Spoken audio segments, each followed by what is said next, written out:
Okay, welcome everybody to the session that we're hosting today. We're very excited to be co-hosting this with Livable Victoria to talk about policy and protection and how we protect tenants while we build affordable housing.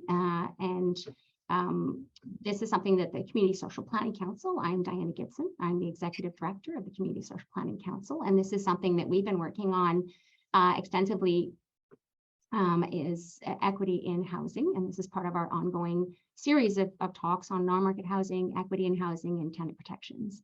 So thank you for joining us today. It's exciting to be able to have this conversation move forward.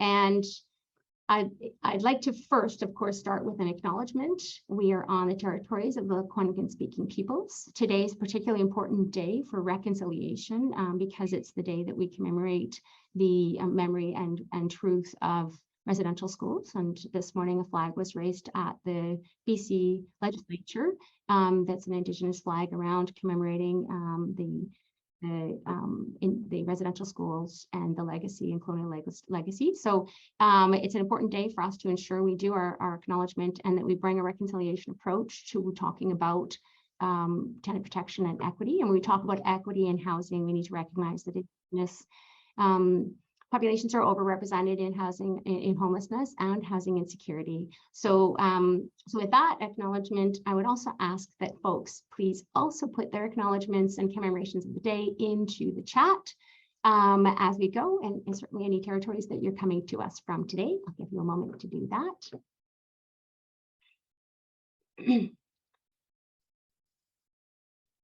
And just a note for anybody who's got any tech challenges today, please reach out. Both Colton and Aja, you'll see them in the chat, are the Community Social Planning Council staff. I'm really grateful to them for organizing the session today. Thank you. And they're there if you need to direct message them at any time, reach out. And also, I encourage you to rename yourself in the chat by your organization's name if possible, so that we know not just the territories you're coming from, but if you're associated with an organization, that's helpful too. So example would be, I'm Diana, Community Social Planning. Before I move into introducing the great guests we have today, I just want to mention that the reason the council is hosting this particular session is because we did early in this new year, we held a series of roundtables with different groups from developers to tenants to service providers, and put together a report called Equity in Upzoning, where we started to explore practices around tenant protection and building equity into upzoning. And this is a nice segue from that. A lot's happened between then and now, particularly the missing middle debate in Victoria. But I know all the municipalities across the region have been grappling with issues of affordability and equity in housing. So there has been a lot of development and changes in the issue around how we best protect tenants when we build affordable housing, and on the flip side, how do we protect our housing stock so that we don't displace tenants as we build affordable housing. So that's what we're talking about today. And I'm going to jump into introducing our panel. We start with Julian West, who's the owner of Urban Thrive. And Julian's going to be pitching ideas that have been developed through a lot of community engagement and bridge building in the Livable Victoria group. He does social enterprise housing development in his company. It specializes in car-free and missing middle housing. He's got a degree in economics from Vancouver Island University with honors. And he's one of these people that's an always learning person. So he does ongoing studies in urban land economics, sustainable building practices, and he's got a lot of project management experience with multiple levels of government and planning skills. And he also sits on the Montessori Society Board of Directors, so he's a community volunteer, and he engages with One Planet Saanich and is a strong advocate on behalf of his children as well, as a parent, and as a strong advocate for sustainable development.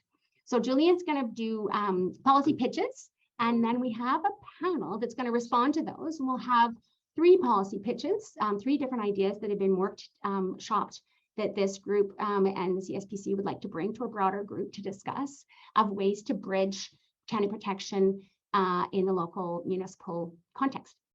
And then we'll have a panel response. And on our panel, we are really excited to have 4 people. We've got Doug King, who's the executive director of the Together Against Poverty Society. TAPS is one of the largest providers of free face-to-face legal advocacy for folks with income assistance, disability benefits, employment standards, and tenancy issues. So he's a strong advocate around issues of poverty and tenants. Tenants provides legal education and training as well through newsletter, tap routes, and legal information. So I'm sure most of you are already familiar with TAPS. They've been in the community doing this work for a long time. Aleida Blandford is an information scientist and a professional librarian who provides confidential, nonpartisan research as support of the Legislative Assembly. And this includes to MLAs, caucuses, statutory offices. So got a lot of policy acumen, which is really exciting. And she's community engaged through the Fernwood Community Association, actively involved in her community, and organizes lots of local events and activities. She's passionate about community wellness and tenant rights and sits on the Renters Advisory Committee for the City of Victoria. Jordan is coming to us as the president and chief executive officer of GMC Projects, a local real estate company that focuses on creation, conversion, restoration, and management of high quality market rentals and mixed use housing projects. He strives to ease the housing shortage with his development projects, and he also does broader mentoring and sharing of knowledge across the region. He's really good at evidence-based policy and practice, and he's developed one of the first passive house designed mid-rise rental buildings in Canada. So he's good at building sustainability from the building side. And Jenna joins us as a poli-sci grad and young person who's actively engaged in issues of housing security and tenant rights. She herself has been navigating the Greater Victoria housing market since 2018 and is currently facing a potential eviction. So I'll let Julian jump in. Diana, thank you so much. Yes, I'm Julian West. I'm a member of Livable Victoria. And I just want to provide a little bit of background context or kind of how we've landed here. This has been a topic for us for almost a year now.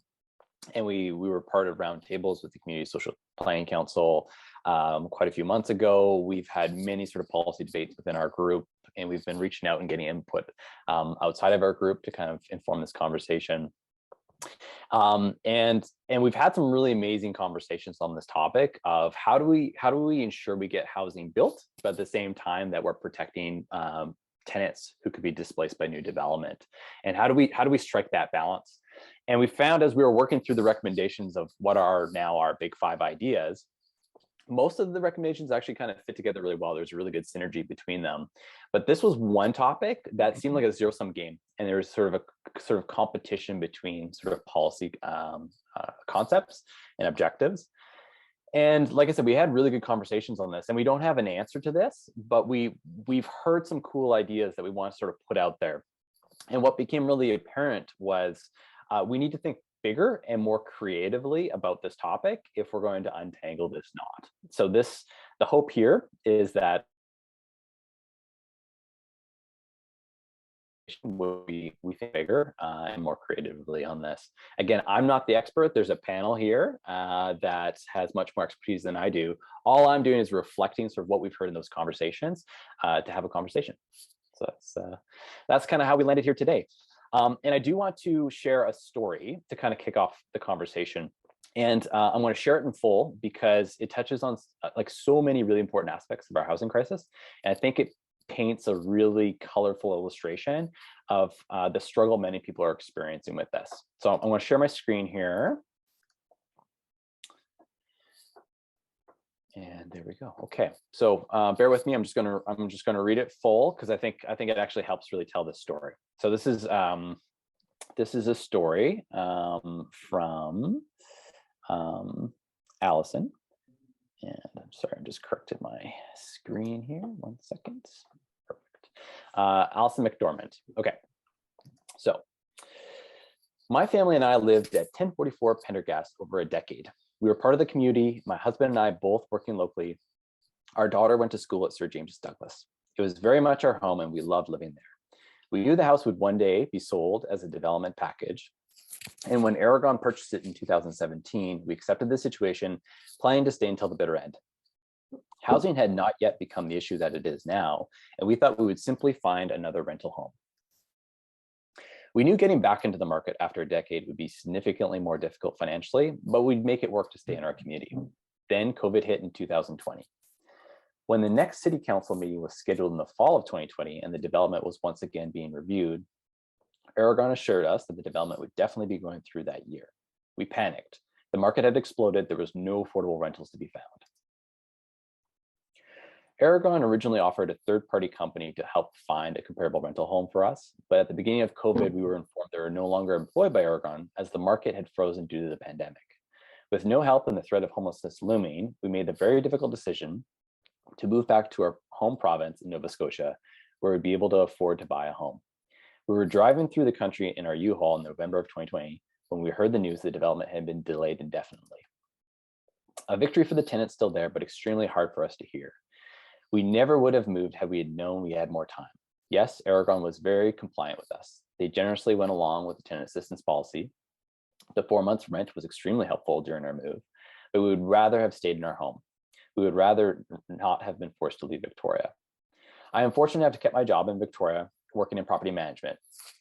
The irony of not being able to find a rental working for one of the top property management companies is not lost on me.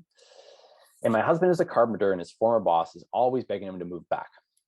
It is so difficult to find good employees if no one can afford to live in the city you work in. And as much as we miss it there, I would never willingly move back into such harsh rental market. The move back to Nova Scotia has been difficult, but not living with the daily stress of threat of eviction and possible homelessness is something I'm thankful my family and I no longer need to experience. It breaks my heart knowing the current tenants still living there are still going through this. It is something no family should have to experience. Alison McDormand. So there's so much packed into that story. It touches on just the lack of available rentals, skyrocketing rents, the experience of being uprooted from a neighborhood, the connection to labor shortages, the entire experience being very uncertain and stressful. They sound like a middle-income family, and they still couldn't make it work. And even though the developer had met and perhaps exceeded the tenant assistance policy and the RTB rules, they're still forced out of the city and across the country.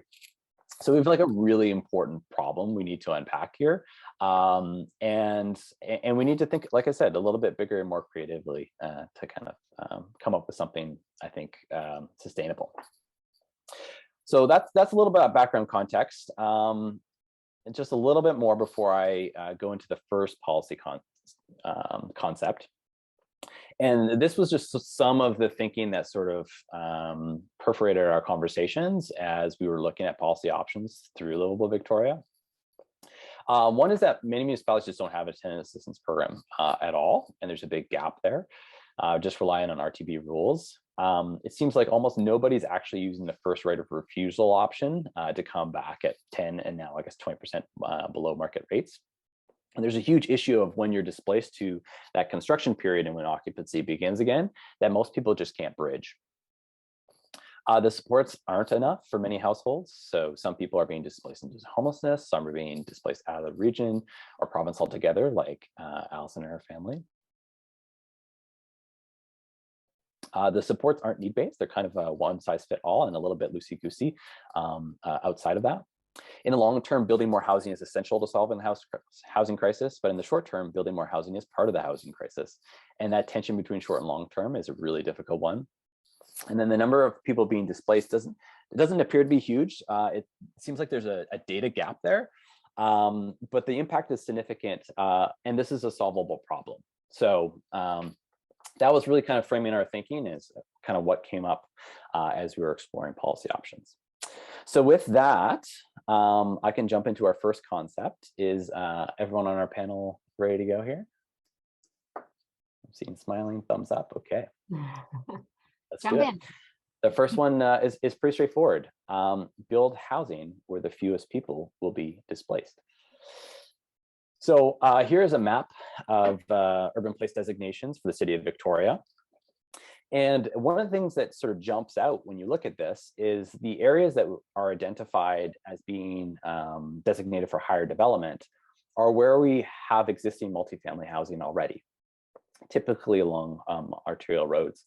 And most of the land area, which is designated as traditional single family, is not. So it's almost baked right into the plan that we're encouraging displacement by focusing redevelopment in areas that we already have smaller scale multifamily housing like 2, 3, and sometimes 4-story apartment buildings. And here's a live example right now. You can go on MLS today and look at this. This is a land assembly in Esquimalt. And in their official community plan, they've sort of designated this area as 12-story high rise. So this land assembly is around 30,000 square feet. It's 3 properties, including a 13-suite apartment building, a 5-suite houseplex, and a 2-suite detached house.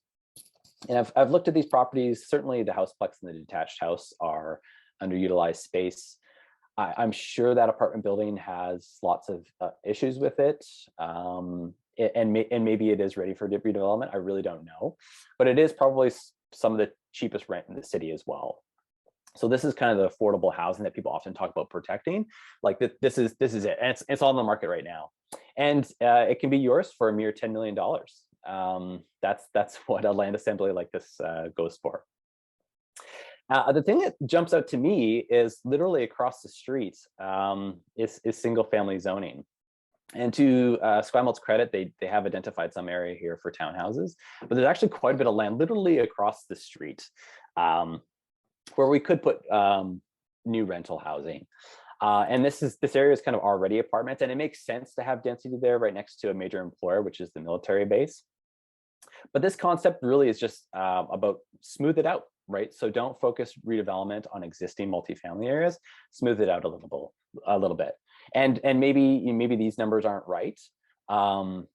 Maybe it's not 4 stories, maybe it's 3, I don't know. But there's literally empty lots here. There's some really sort of low density like bungalows and stuff.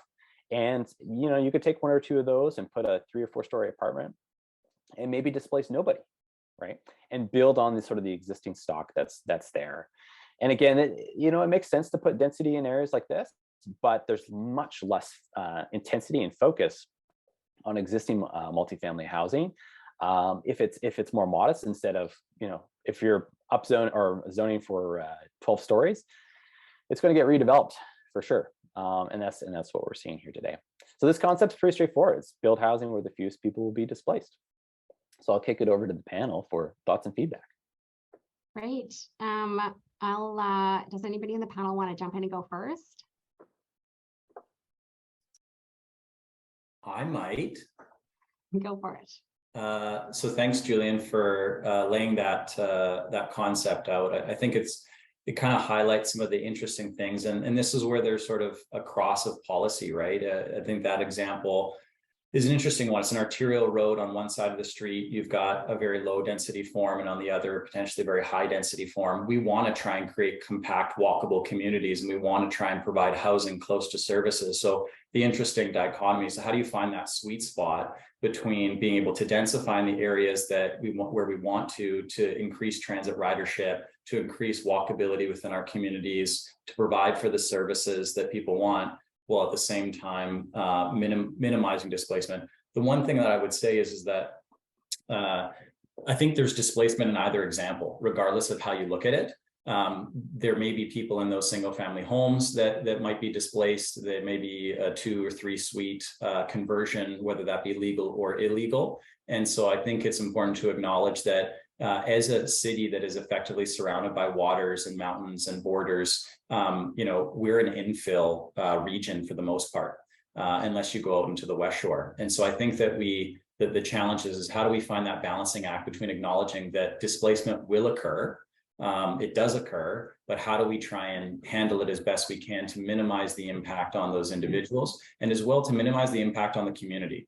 Because as Julian pointed out in his example, that's somebody who is a member of the community, who is a part of the community, and there's a loss from a societal perspective when people in our community who are the carpenters, who are the property managers, simply can't afford to live in the area anymore. And this affects everybody in our sort of housing ecosystem and in our community. So I think it's sort of well laid out, and I think that it requires a more fine-grained review. So when municipalities are undertaking official community plans that effectively establish what Julian just pointed out in terms of what's allowed where, a lot of times those are done on sort of a broad swath basis. And as we take displacement and the lens of that into consideration, I think that we're going to have to look more closely in terms of seeing, well, can we allow for 4 stories or 6 stories on the other side on the arterial, scaling down to 4 stories? Like, how do we actually get to a point where we can encourage development in a way that does minimize displacement as best as can be done?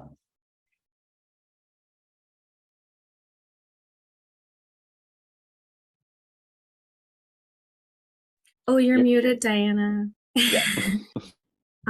I was gonna jump in and I'll let you go because you were actually talking first. Sorry. Oh, jump in, Aleida. Yeah, I was just going to ask if anyone's going to go next. So, Yeah, I tend to agree with Jordan for the most part that, displacement is happening.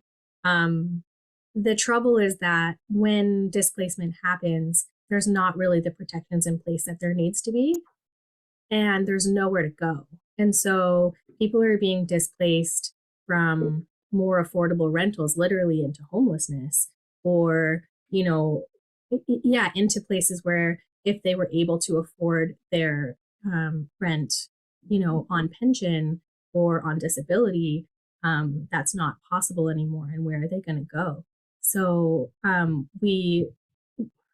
yes, the housing should be built, and we need to add supply to our housing ecosystem. But really, so tenants are already at a disadvantage from the system that, we don't have equity of tenure. There's obviously, really good reasons why the polarity on the market is happening, and it's very complex. But just because you're building housing where the fewest people will be displaced, displacement will still happen. And the problem is, if you're only displacing a small number of people, then you don't need to abide by the tenant assistance policy that does exist in Victoria. So I guess cautiously, I would be in favor of this, but I would just say, with the caveat that anytime a household is displaced, there should be recompense for them, in my opinion. Yeah, if I can just quickly add one clarification. Any of these concepts don't presuppose removing existing policies in place or tenant assistance or anything like that. It's kind of in addition to. Right, but if we're demolishing existing apartment purpose-built rentals and building more purpose-built rentals, at least those tenants will have the tenant assistance policy in place, and they will have assistance with their move, and they will have alternative accommodations and help like that, and right of first refusal, I believe, and so those things. But if you're demolishing single family homes that have tenants living in them and building more apartment buildings, those tenants don't get protected by that policy. So that would be my concern when it comes to developing low density. And it's really my only concern with it, is that in those cases, at least in Victoria, that wouldn't trigger the policy. So I think one of the things I just want to jump in and let you know, one of the things as part of this forum, we also consider this to be a focus group around how can we make our policies better. And we wanted to set a tone here for let's blue sky and say in our dream world, what happens here. So if we could combine the best of both possible worlds would be if we are going to reduce the amount of displacement by moving from across the street to where there's single family homes. Leslie in the chat noted if we don't actually have good data on how many of those are tenanted. And Aleida's raised that we don't have tenant assistance for them. So making sure that we actually have a tenant assistance plan that applies to those ones would better protect tenants if there was to be, so there's fewer people displaced if you move to the single family homes from place where there's already dense housing, but they're not, that we need to make sure that they're protected in the tenant assistance policy. So we'll be documenting a bunch of these pieces so that we can push forward policy recommendations for the new councils after the elections. So thanks for raising that, and let's keep the comments coming in the chat too, and we can bring those into the discussion. Doug, did you want to jump in? Yeah, I think this is an important conversation because very quickly we've realized there's different types of displacement. Not all displacement is created equally. and I think the other thing that I keep noticing, especially when we talk to tenants who come into TAPS, is that even the policies that we created 6 months or a year ago are already becoming outdated, because the market just keeps getting worse and worse and worse. And the tenant assistance policy, unfortunately, I think is one of those, because it was created on the concept, or I guess the assumption, that it wouldn't be that difficult for someone to relocate to a comparable renter somewhere else in the city, at least temporarily, until the new building is made. And obviously what we know from our day-to-day experience here is that that's just not true anymore. And so I guess one argument for this idea is that if you look at the spirit of the tenant assistance policy, which really is designed to say, if you're going to displace somebody, you need to take care of them and make sure they're taken care of. It might actually be a lot more feasible to do that with a relatively small group of tenants if they're being displaced from single family homes in the zone, versus, a significant number of tenants in a building. If we're going to be redeveloping a low-rise apartment building, that's almost a Herculean feat right now to try to relocate an entire building. And I think the other thing that's really different about that type of displacement is that a lot of these low-rise buildings are one of the last few private affordable rentals in the entire city. And that's not always the case with the single family homes. We typically see a lot more turnover in single family home rentals, which means that over the years, the rent has kind of increased with time. From our experience, on average, what you're going to have with someone in a single family home rental is probably going to be a higher rent than someone who's in one of these older low rises. We've got a lot of people who are on disability that have been in these low rises for decades, and their rent is still $800 or $900 because of in-tenancy rent control.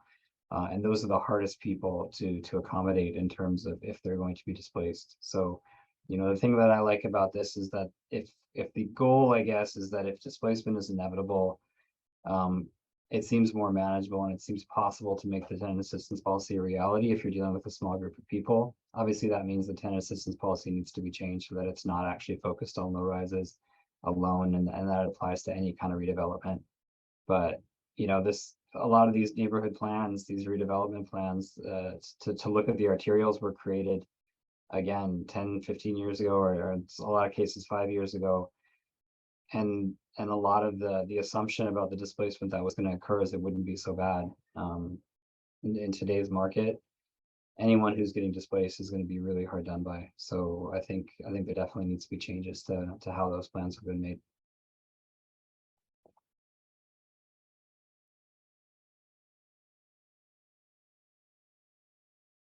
You're muted again, Diana. Keep doing that.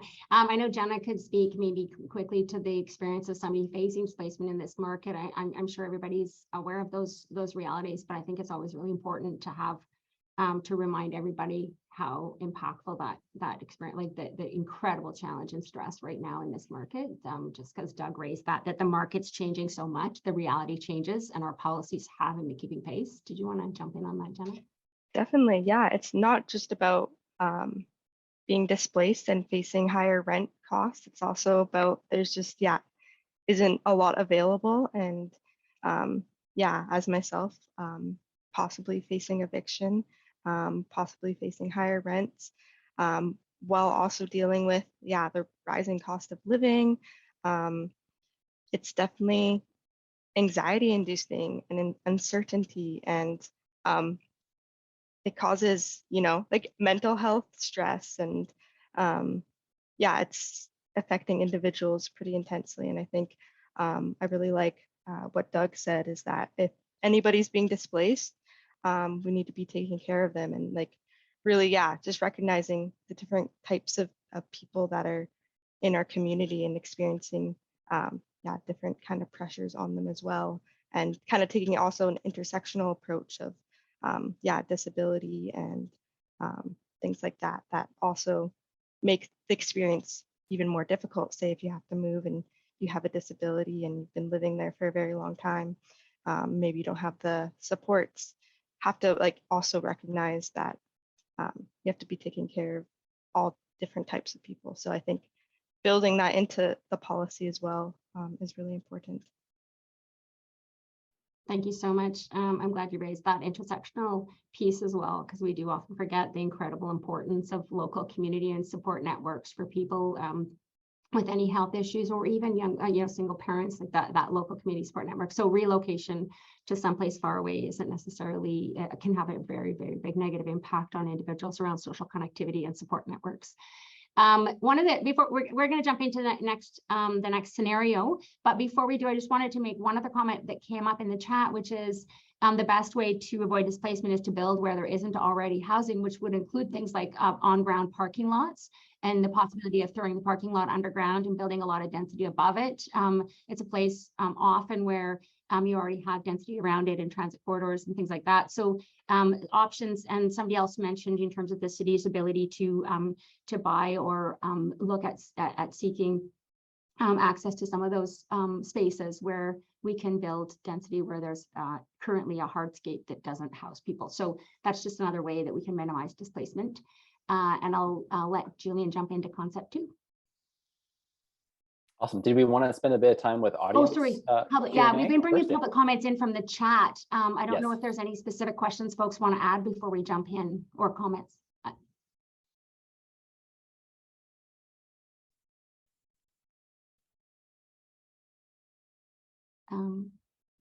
Yeah, I think we've been catching a lot of the stuff that's coming in the chat, and it feels like that's a pretty good way, given the number of people in the forum, a good way to bring forward things that are coming up. Through the Yeah, chat. I just mention, like Nancy McGregor in the chat had said, why have a goal where displacement will happen? Maybe we should be radicalizing this a little bit more and say you can't redevelop if you're going to be displacing tenants. I don't know exactly what that would look like, but I think the next person's comment is actually really helpful in the sense of, like, we had considered a business licensing bylaw for landlords that could help the city keep track of all of the small business landlords, including those in single family homes, and get more information as in terms of the data gap there. And yeah, maybe tenant zoning, or sorry, the tenant zoning might be a possibility as well, to hold on to some of these existing affordable rentals as rentals, and just create zoning around that. Great. And there's a couple of interesting comments coming up in the chat as well around the need to ensure that we're getting data on not just the private rentals that are public that we know about, but there's a lot of illegal rentals in single family homes that are often affordable units. And people don't register those, and they're not necessarily legal suites. So that we need to recognize that even a tenant assistance policy that applied to single family homes, it would be challenging to capture the most vulnerable, which are the folks that are in illegal suites. So just recognizing that policy challenge would be to make sure that there's a way to better track and protect those tenants too. And then there's somebody that mentioned that potentially an IT solution around matchmaking services and logistics. I know that the nonprofit housing providers are organizing quite a bit around displacement, because if they've got enough buildings coming and going, that there's an opportunity to move folks from one to the other as they build. And so certainly more organizing around in the private sector as well, around the units that are coming and pacing them, so that there's an opportunity to move people into a unit as another unit's being developed. So there's some of those opportunities too, and I think maybe some tech fixes could help with that. Okay. Sorry, Diana. I was just gonna chime in on that piece, because I do think it's an interesting comment about the IT matchmaking thing. As we've gone through tenant assistance policies in Victoria, we have also had the circumstance right now where we're considering a redevelopment of an existing building that may involve the displacement of individuals. And one of the things that I found a little frustrating, to be honest, is the fact that BC Housing doesn't have a really good process, like a link through, right, where we can identify the needs of different individuals and be able to identify like, okay, what number of projects are being built right now, where, how many units, how can we get these individuals who are most at need connected with these services. And so I feel like if there was a better way to connect those that are developing with the non-for-profit side, where the people that really have the need are able to get connected, then that would really ease, I think, some of the process in trying to identify those other options. Because as Doug's pointed out, there aren't other market options. And so if somebody can't get into the market, then we need to find a better way of connecting people to the non-market side.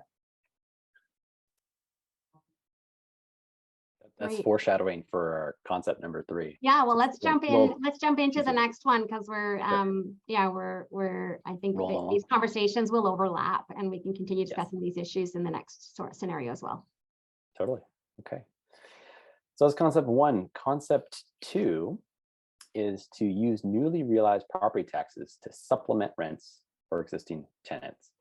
So a bit of background context on this one as well. So this is an idea that actually has some legs, some works, and some analysis has been done on this, which has come out of the rental incentive and market revitalization projects. And there's a working group with 4 members of Victoria Council, rental home builders, rental building owners, managers, Together Against Poverty Society, Urban Development Institute, Landlord BC, and BC Housing. So some of the folks on our panel have contributed to this. And a report was actually submitted to council in July of this year, and it didn't get a lot of notice because it's still sort of an idea in the works, and there's some big policy stuff like missing middle that captured a lot of people's attention. But this was an idea that some analysis has been done here, and we wanted to kind of bring it out there and see, you know, where it might be able to sort of advance to.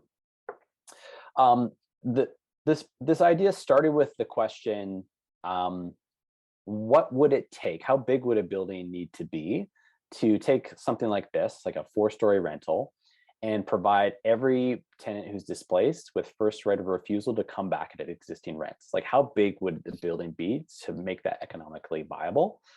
And the analysis came up with between 12 and 18 to 1 FSR, so floor space ratio. So what that means is a massive building, way bigger than anything we have in Victoria today. So our tallest building, Hudson 1, I think is like 26 stories, and it's like below 8 FSR. So like 50% bigger than that. So something massive. Conclusion being, you actually can't financially make that work. You can't make a building essentially big enough in a way that's going to be politically acceptable to take everyone who'd be displaced by a apartment building like this and bring them back at existing rents. The only way to do that would be through quite significant government subsidy, and ultimately from taxpayers. So, but the key insight here was, okay, well, looking at these other options, nonprofit rentals don't actually pay any property taxes, but for new market rentals, they actually pay a very significant amount of property taxes. And what can be done with that sort of net increase in taxes? So an analysis was done looking at an apartment building on Cook Street. And here's the makeup of units and rents and so forth on a site of around 30,000 square feet. And it looked at a building like this. It's not specifically this one, but one like that. If you had a building like this and you had to redevelop it, and let's say it was in really rough shape, it was coming at the end of its life, maybe there are health and safety concerns. Given that context, looking at redeveloping a property like this into a 6-story new rental building. And here's some basic sort of information around these sort of 2 comparisons. Same size site, and you're moving from 46 to 70 homes. Rent is, doubling in some cases, right? And how do you overcome that barrier? What can you do with this new sort of property tax?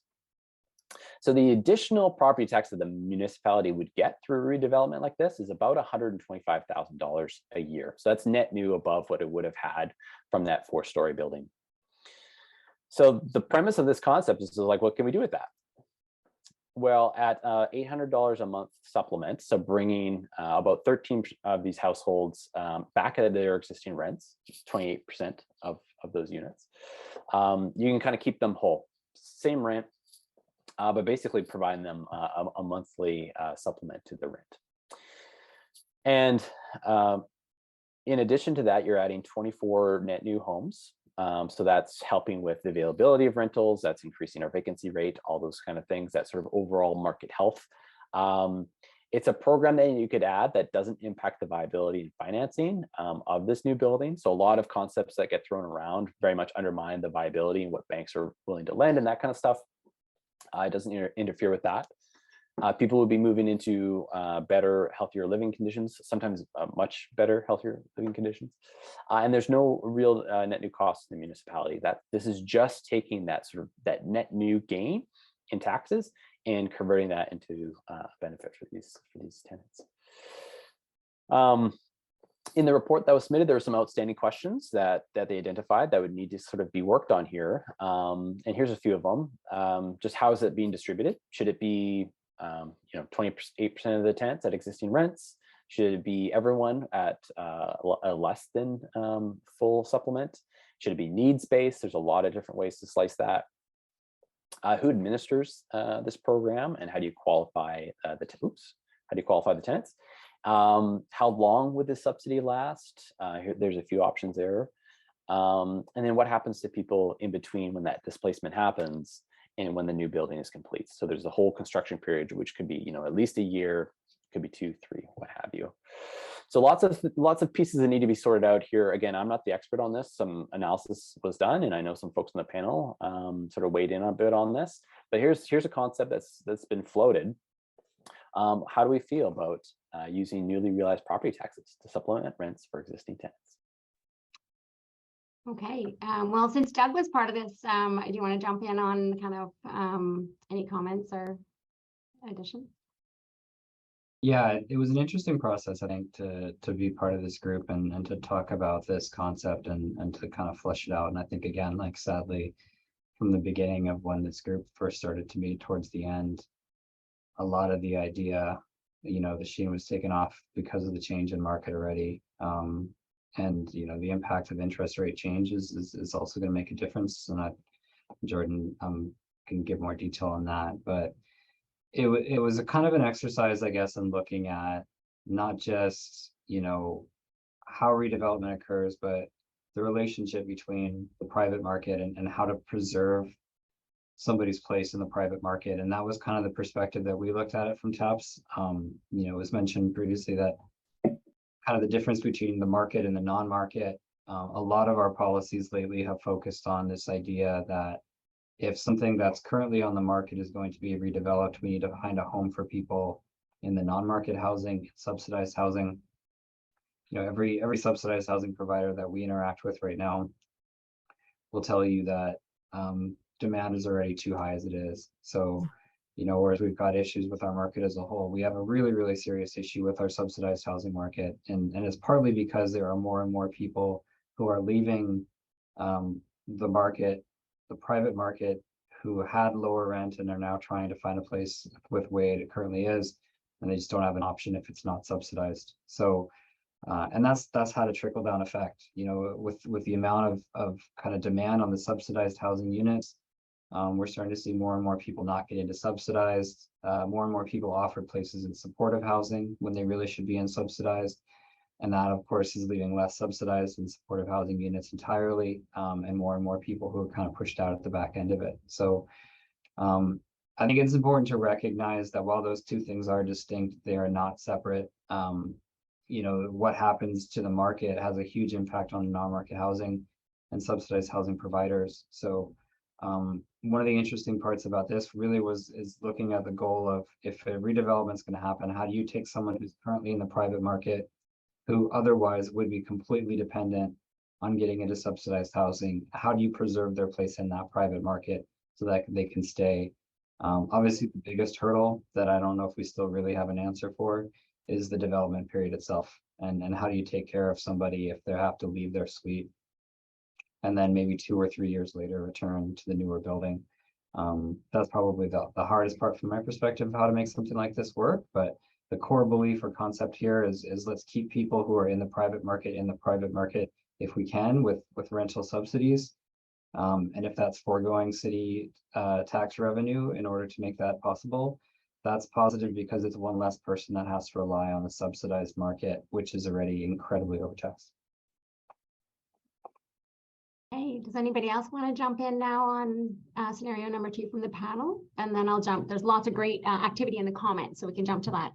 Yeah, I'd be happy to. So I was part of the working group with Doug and other members, and I think this was the idea that kind of gained the most amount of traction because it sort of recognized the economic limitation. It's easy to kind of create a policy that says, the developer has to put back in units at the same rent.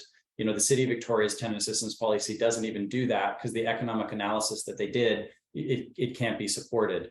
And so that's why they had their 10 and now 20% below. And so I think it's once we understand the economic limitations of what the reality is, we try to figure out what solutions are available. And I think this really is an interesting solution because it tries to, as Doug just highlighted, keep somebody out of the supportive and subsidized side of things so that there's still capacity there for others. Instead of having all new market housing, you create that new market side with a subsidized piece. Because it simply can't be done economically by the private sector. And I think, to the comment around and the issue and real challenge around where do these people go, I think we can look at other jurisdictions and some creative ideas as well there. But again, they take time because housing takes time to create. And so an example would be Burnaby, where they've partnered with BC Housing to effectively create a swing building for displacement because Burnaby recognizes it's redeveloping. There's a lot of other advantages to the municipality to redevelop a lot of their older low-rise housing stock. And so they're looking at a way proactively of creating a swing building. I think one is already done. They've got a second one under construction so that there's a place for these people to go in the community for them to then return back to these units at the end of the day, the newly completed units. So I think this concept, in my view, has a lot of merit because it looks at the incentives and trade-offs that everybody has to recognize in our reality, and really tries to come together with everybody doing something to try and make this issue mitigated. But there's still gaps as were identified, and I think there's still a need for BC Housing to be involved in this displacement conversation as it relates to where do people go in the interim. Great, thanks. I just wanted to add that there's some comments in the chat around that this is focusing on market housing, but the policies apply and the challenges apply to non-market housing as well. And certainly the Planning Council has been recommending that we dramatically increase our across all the municipalities in the region our investment in non-market and nonprofit and co-op housing. But we need all kinds of housing. So the reality is that this challenge bridges different types of housing, but the economics of it will also be challenging in both sectors. So so that just to not acknowledge that piece of the chat. And so it doesn't necessarily, it's not a totally different story in the different sectors, and this isn't exclusive to the for-profit sector. And I'll let Aleida, did you want to jump in or Jenna?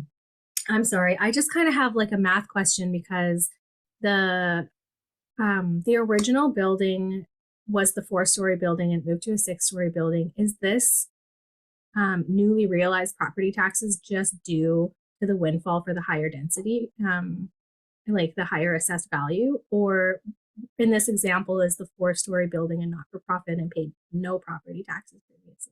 It's the former. So it's an example where effectively the assessed value of the older building was far less because the achievable rents and therefore residual value of the property was far less. And so that new rental with the new units is valued at a far greater amount. And so it's in excess of, not assuming a not-for-profit ownership.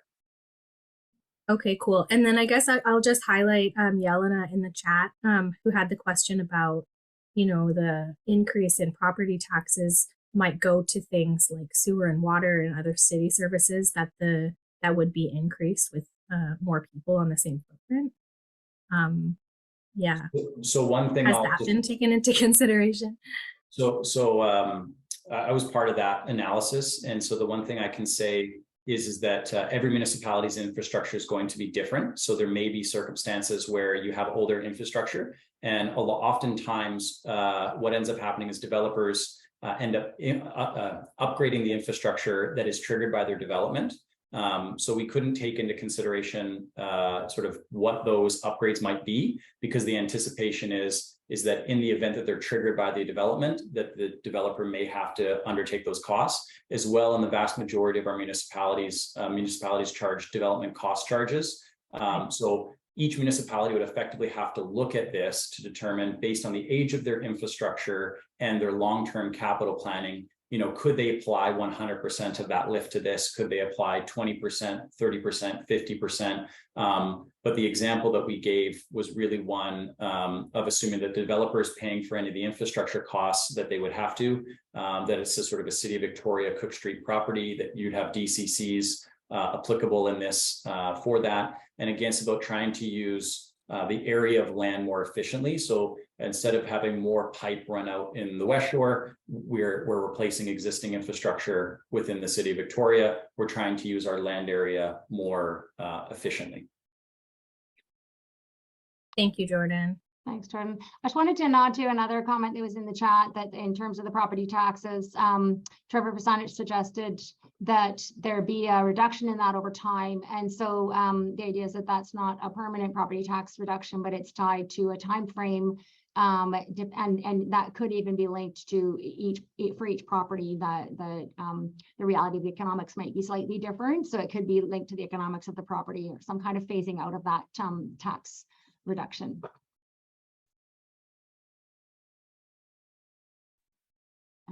Is there any other comments from the chat that we want to bring in?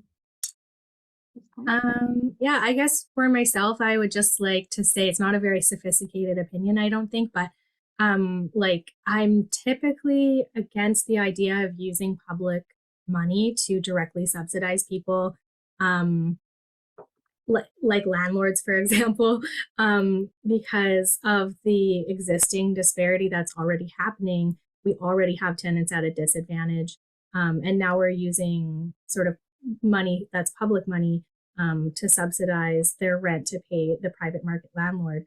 But we're already throughout BC using public money to subsidize, some of the folks that have had the most windfall gains from the market, which is homeowners, through the homeowner grant. And so I say, give the tenants the money, give them the money. That makes sense. Thank you. Yeah, and if I could add on to that, I mean, Leslie in the chat pointed out too that like there are provincial programs to provide rent subsidies to individuals to get into market housing that are not linked to development at all. But what we've been seeing is that BC Housing, which provides those, is trying to move away from those, and partly it's because they just can't compete anymore. If an income assistance or disability shelter rate's $375, then BC Housing is providing a significant long-term subsidy for someone to be in the private market. In this case, you've got it so that it's built into the taxation, so you're not necessarily losing something. I think one of the interesting things is, kind of ironically, since nonprofit organizations are not necessarily taxed when they acquire buildings like this, if a building like this example were turned into a nonprofit society-run subsidized building, it would actually, I believe, be a net loss in terms of property tax for the city. So it's kind of a funny thing where maybe a little bit of you're damned if you do, you're damned if you don't. We haven't talked about this yet, but there actually was a pretty significant announcement today in terms of housing, and that the provincial government with David Eby announced what he anticipates the plan would be under his leadership, assuming that he's successful. And one of the things that specifically relates to this is the notion that these type of buildings, these smaller low-rise buildings, there would be a right of first refusal, and now if they go into sale for nonprofit societies to be able to build them or to purchase them and to turn them into subsidized housing buildings. So whether or not nonprofit societies have the ability and the capital to actually make that happen, I think is another question. But that's another variable here to this equation, is whether or not developments like these are going to be even kind of looked at going forward. It's another that's a potential barrier to a development like that occurring. And we start to see that play out already. If you look at a lot of the development plans, the first buildings that are often developed are ones that are not residential. It's if you can create a commercial building and turn it into a residential, then that's much more desirable because you don't have to worry about all these kind of things. So yeah, it was a very, very interesting thing to take part of that conversation and to bat around those ideas.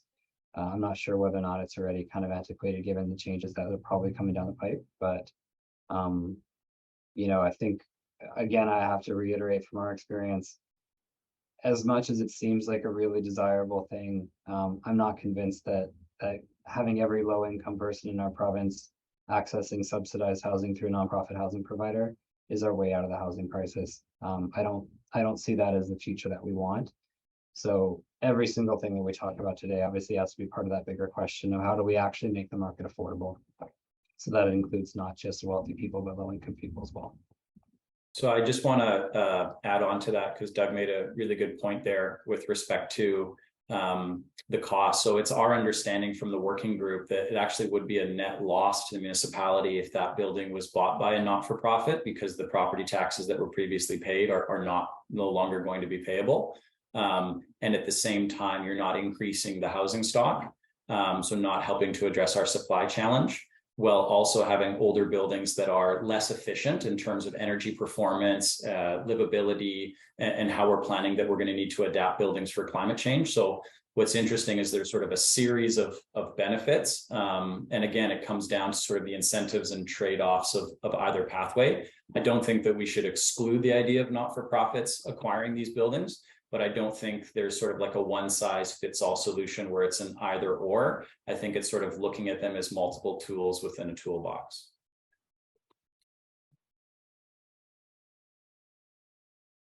Great, thanks. Does anybody else we're sort of heading to 1 o'clock, and I think a bunch of people are going to be leaving at noon. So I just want to thank the folks that do need to leave. We're going to stay on for another half hour, and we have another scenario to discuss. But thank you to everybody who was able to participate till now, and the video will be up on our website, and further documents will be shared coming out of this, so keep an eye on that, and we'll certainly be happy to continue to engage with everybody that's been part of the conversation today. And is there anything from the chat that we want to bring forward as well before we move to the next scenario? I just had one comment. Yeah, so a lot of this policy is new to me. And so I think it's really interesting, this concept.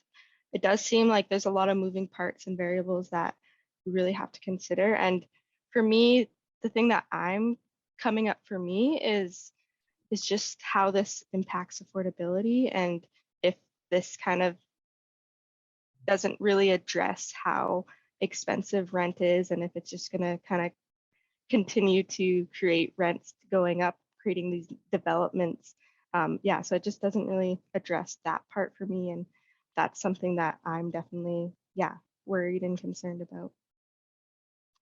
Great question. And there was actually Leslie in the chat raised the comment that the more, and linking to the homeowner subsidy and the rental subsidies, is the more we're subsidizing things like homeowner and rental, the more that enables the cost to go up in the market. And so there is a risk there that it facilitates increases unless it's tied, and I think Doug said this already, unless it's tied to a broader framework and set of policies that really push that affordable housing that needs to be built and non-market housing that needs to be built to ensure affordability. So, but protecting tenants from harm while we build that affordable housing is part of that story too. So thank you so much, Jenna. Diana, would you like me to kind of jump into concept number 3? Yeah, let's do it. I think the conversations bridge all of these concepts, so totally. We'll continue the same discussion totally. From the chat. Go ahead. Yeah, and you and Jordan foreshadowed this next one nicely, and this was kind of a concept where there's a bunch of sort of diverse ideas that we kind of tried to couple together into sort of a cohesive system and take some of the things that are informally happening today and formalizing it. So it is a systems approach to housing displaced households. So what that means is a couple key components of this. It's asking municipalities to take an active role in getting displaced households into new housing options. So right now, municipalities set policy and they expect the developer to follow it and help keep displaced households whole. Here, the municipalities more directly get involved. It is decoupling displacement supports from individual housing projects. So again, the people who are displaced by a housing development are expected to be supports are provided by that developer for that development. This is more of a systems-based approach. And then pairing displaced households with housing options that actually reflect their needs. So if they're a senior, they're low-income senior, it's pairing them with low-income senior housing. If they're a low-income family, pairing them with low-income family. If they're not low-income, if they're high-income, pairing them with those kind of options as well. So the very quick version is, as development happens through our city, a certain number of homes are secured with each development. As households are displaced, they're assigned a coordinator through the municipality, and the municipality pairs those households with those housing options that are secured. So let's unpack that. So step one is essentially build lots of housing. So in Livable Victoria, we have 5 big ideas. The first 2 are directly related to housing, scaling up social housing across the board. So removing all the barriers, like rolling out the red carpet for social housing, right? Like we know we need it. It's like abundantly clear at this point. Let's just get the roadblocks out of the way and get it done. And the same thing for the rest of the housing spectrum, right? Less of a red carpet, but like let's get like the non-value add barriers out of the way and build the housing that we know we need. I won't go through all the details of what that looks like here, but on Livable Victoria website, we've got some policy ideas that we've been advocating for to get this done. So essentially, like let's get some housing built is step one. Step zone is, as a pre-requirement, developers, both market and non-market, must hold a certain number of units for displaced households, and I'm calling those sort of housing options. And the municipality plays a role in coordinating households with those housing options. Step 3 is, as a household is displaced, they're assigned a coordinator from the municipality, and that coordinator pairs them with completing developments. So as displacement is happening, they're matching them up with projects that are coming to completion and into occupancy, and it's based on need. So non-market housing providers all have sort of their areas of expertise, from anything from shelter rate housing to seniors housing, and they do their own sort of qualifying and screening. And if there's no unique need identified, pair them up with just completing market housing. And there's everything kind of in between, right? So there's inclusionary requirements for some projects where it's 10% or 20% below market, depending on the proposal. A wide range of different housing options are sort of hitting the market these days as different providers and different policies are sort of taking effect. Step 4, the developer is still responsible for basic supports like moving expenses, 4 months rent, all that kind of stuff. So those basics are there, but also market housing is providing funds to an affordable housing fund and rental loss fees. So it's, as development's happening, you're building some equity that can be pushed into acquiring new land, or equity for a non-market housing project to get off the ground and get the financing they need from higher levels of government. And a lot more housing options are going to be held in developments across the city, but not necessarily used, and those will be released back to the developer if they're not used. So what does that look like? So there's, let's just, it's hypothetical scenario, 4 developments happening. This is where people get displaced, right? So this is just construction's about to start. We know what's getting built. Those are getting started. So this is where people are at risk of displacement. We have projects that are in construction, not done yet.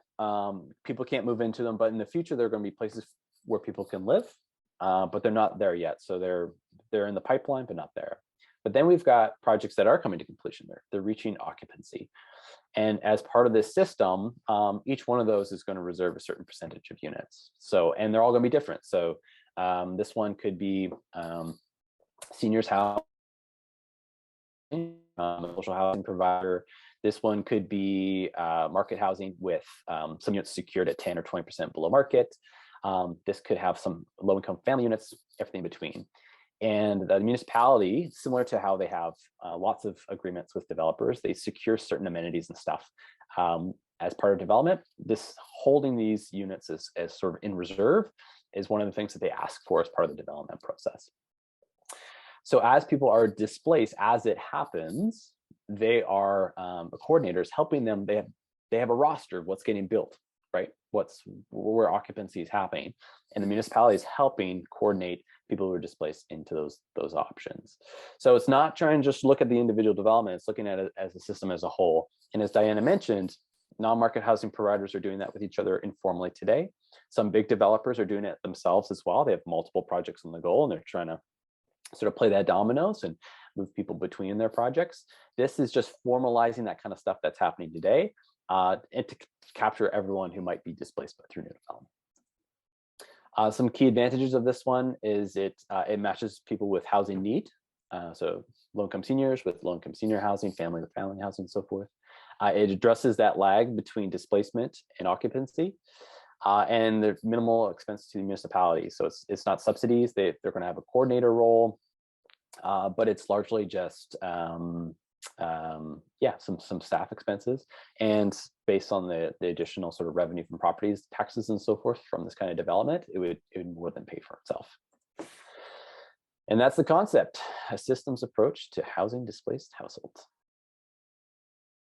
This was our, I should preface this. This was our big blue sky option. This was like, keep an open mind. This is no deep research or analysis was put into this. This was just like, this seems like it could be an idea. Thanks very much. Who wants to jump in?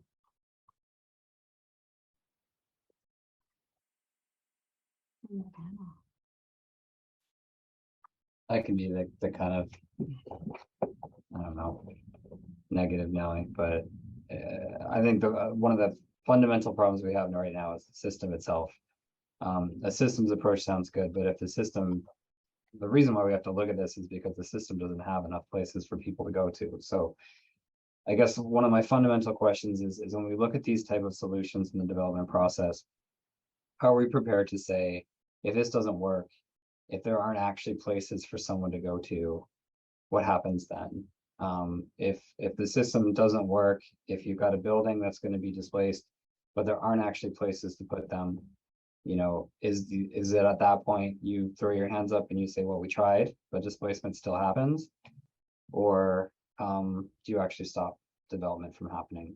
At one point, do you actually have to say development can't actually occur if the harms that it causes the people that are being displaced, you know, can't be reconciled? And I think one of the problems is we often look at these kind of things and we say, well, we treat tenants as if it's incredibly easy for them to just uproot their lives, move to another part of the city for 2 years, and then move to a totally different place. Everyone's individual reality is completely different. And, you know, at TAPS, we deal with individual people with concerns in their tenancies, and you see the diversity in the housing market right now. And it's just not realistic to treat everybody in the same fold. And what you often find is it's the people that need the most help that often get left behind when we try to look at solutions like this. So, you know, I know Nancy mentioned it again. You know, I think we do have to ultimately question, why do we accept displacement as kind of a starting point? Are there ways that this can be done, or if ultimately it causes displacement, why are we doing it? You know, one thing that I will mention that we talked about in terms of like solution that's been talked about more and more is this idea of, you have a building, you know, in a lot of cities like Victoria, you've got these older buildings that have parking lots attached to them, and we don't necessarily prioritize parking the same way we used to.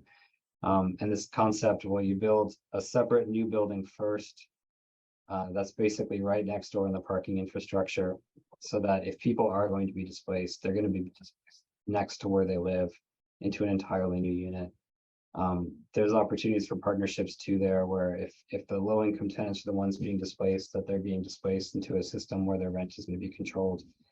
You know, and I think that's the thing that I guess I'll say, and I've taken up a lot of time here, is a lot of these also rely on the assumption that the developer will do all the things that they're supposed to do. And the tenant assistance policy that we currently have is the same way. There's no actual enforcement mechanism in the tenant assistance policy. It assumes that the developer is going to act in accordance with kind of like what the expectations are. And not all developers are equal. We say not all tenants are equal. It's the same with developers. Some are much more willing to engage with that process and actually honestly try to take care of their tenants than others.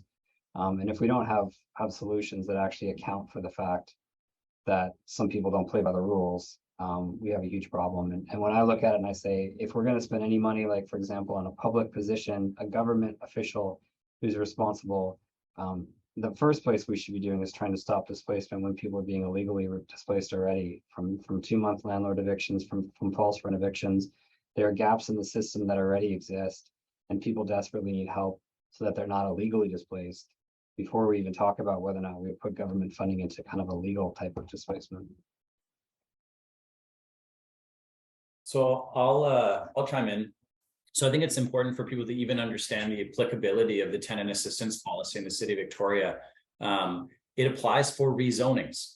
So this is an important trigger. The provincial legislation around this. So if somebody wants to tear down a single family home right now and replace it with a single family home, there is no tenant assistance policy, regardless of whether there's tenants in it. If someone wants to take down an existing commercial building that has some apartments upstairs and put in a new building and it doesn't require rezoning, the tenant assistance policy does not apply.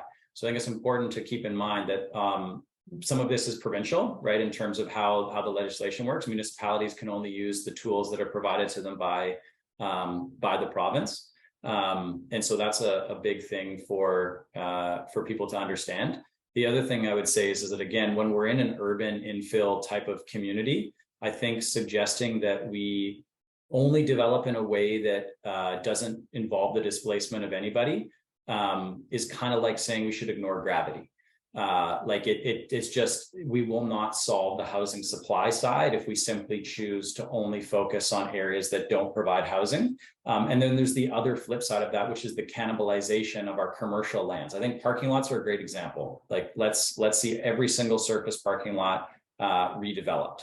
But I think it's beyond that. I think it becomes quite challenging in terms of, there's a variety of needs in our community. Housing is one of them. Workspace is another. The place to be able to go and recreate with your family, your friends. There's all sorts of different elements that we need in the community. So I like this approach. Doug raised, and there have been some really good comments raised in terms of well, what if you actually can't relocate these individuals?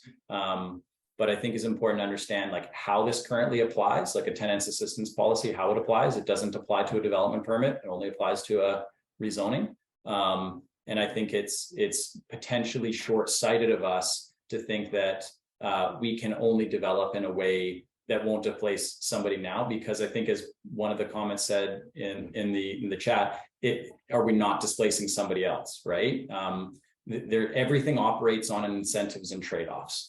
And so if a building owner is effectively told that they can't do something, why do they mean? So there's a trickle down effect in terms of what is the incentive for them to maintain the property? What is the incentive for them? That's why you get situations, I think, like Doug mentioned, where people look to the gray areas, or quite honestly, the clearly black and white areas, but still choose to do what's illegal or wrong.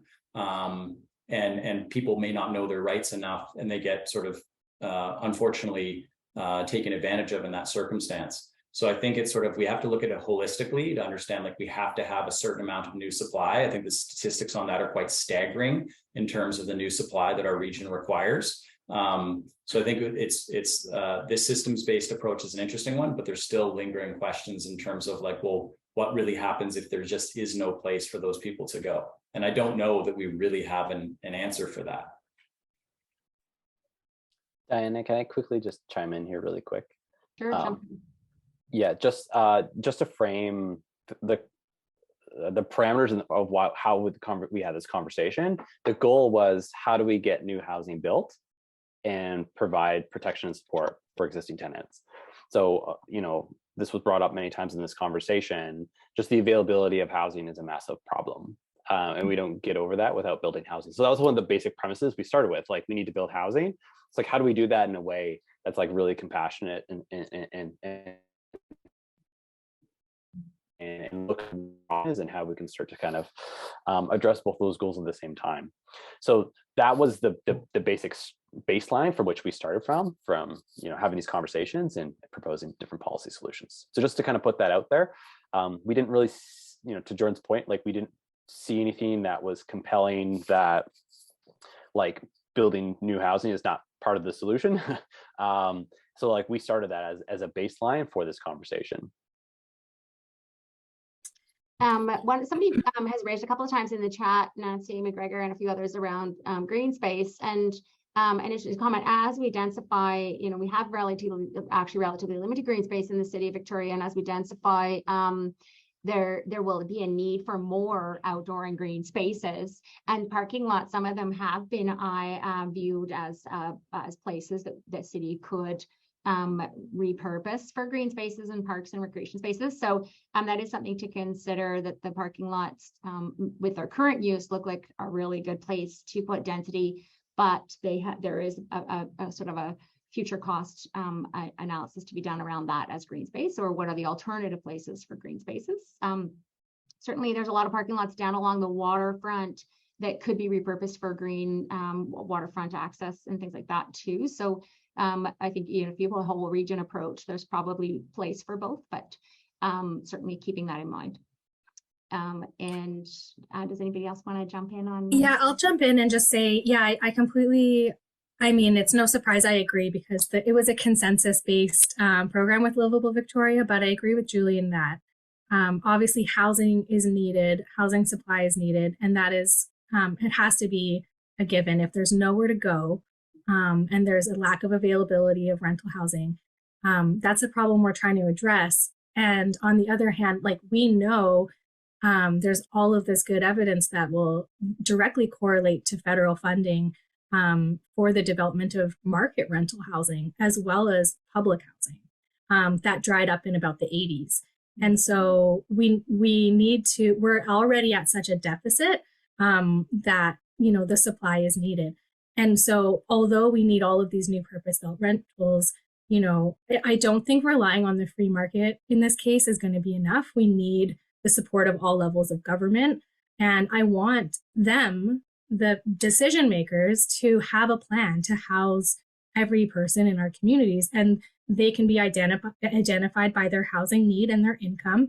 And, you know, we need to be realistic about what is actually needed. Thousands, literally thousands of homes that rent at under $800 a month are needed. And those are homes that we don't have and don't have any plan to provide to those who need them. And so, you know, as Douglas had said, people are being pushed out the back, and this kind of trickle down housing is pushing people into homelessness at the lowest income levels. And it's up to us as voters and our governments to really alleviate that issue. And so, yeah, there needs to be housing built, you know, because there's nowhere to go. And that's why displacement is so devastating. And so having a systems approach is needed. And this is just kind of one pitch that, you know, yes, the private developers, yeah, maybe they should be having a systems approach to how they're going to try and relocate tenants. But in the meantime, there's not going to be a lot of options for them to try and relocate these tenants. And that's why it is such an issue. So yeah, taking all three of these ideas together, displacing fewer people by building density where it's not currently existing, applying tenant assistance to all tenants, regardless of whether they're in a dense or a single family home, you know, and making the rents supplemented so that that devastation is less, is like kind of a low hanging fruit, especially if the city's not going to lose income. And then, yeah, using this systems approach. Again, I'm not sure that it maybe should be on the city to employ someone to do the work that developers are currently having to do themselves.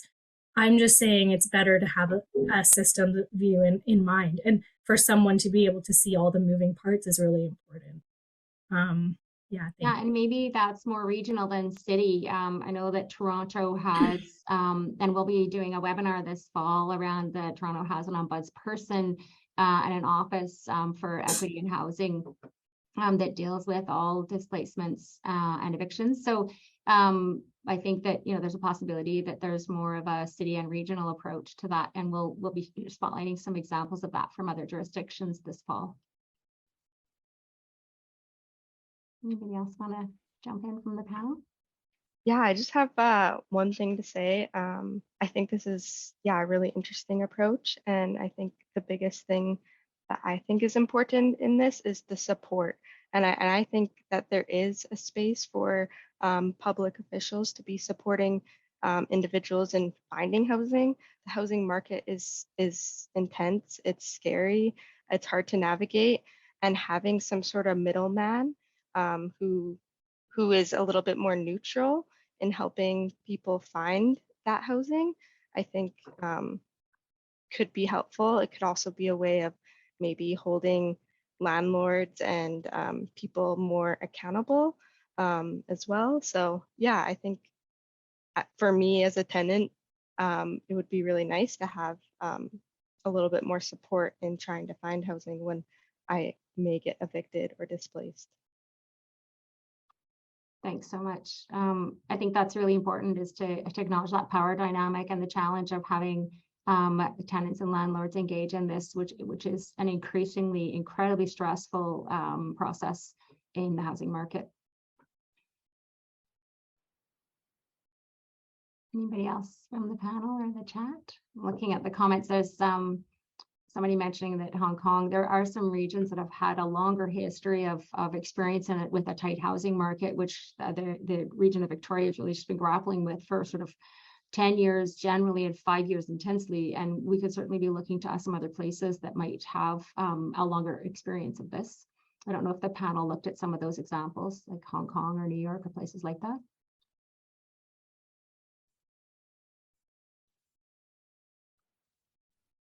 I can say that we did kind of reach out to see if there was any known examples of something along this line of concept 3, and nobody knew of one specifically. So we did a little bit of outreach, but didn't find anything.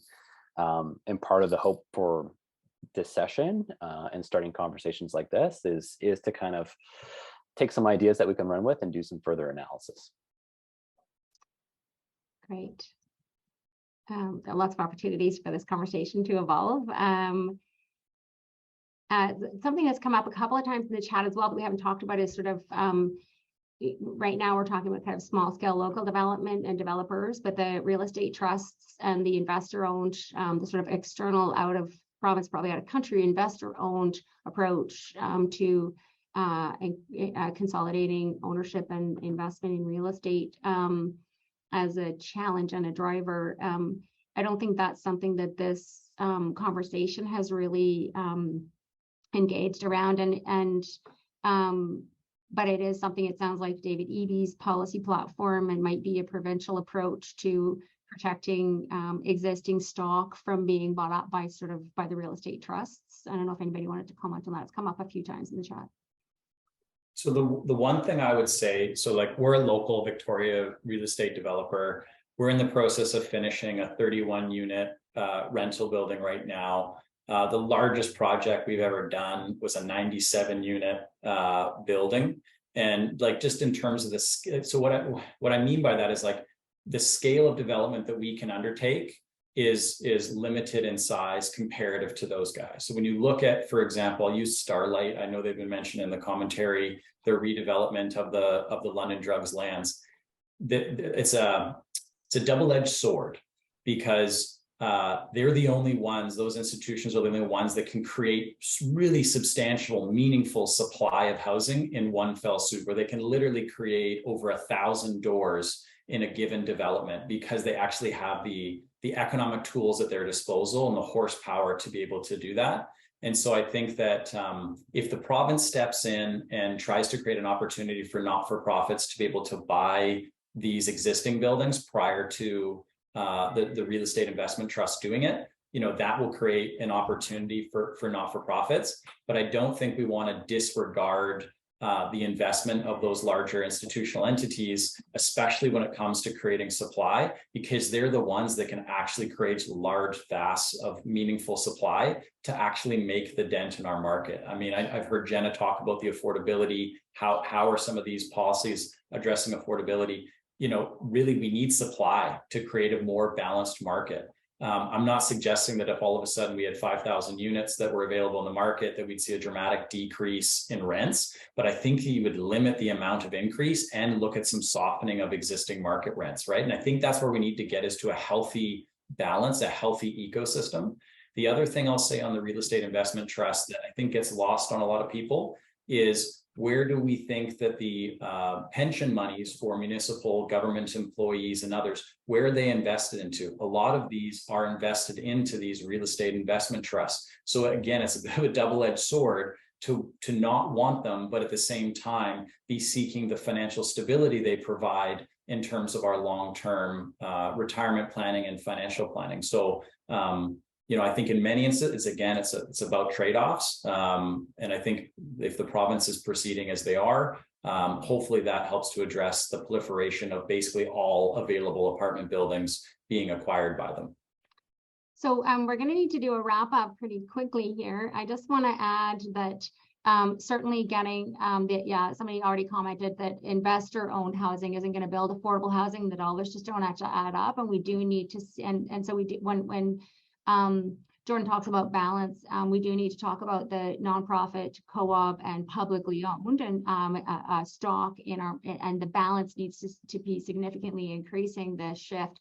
Just for example, you know, because we're talking blue sky today in Vienna, and we had a panel about Vienna twice last year, the videos are available, but more than 60% of the city's 1.8 million inhabitants in Vienna live in subsidized housing. More than 60% are in subsidized housing.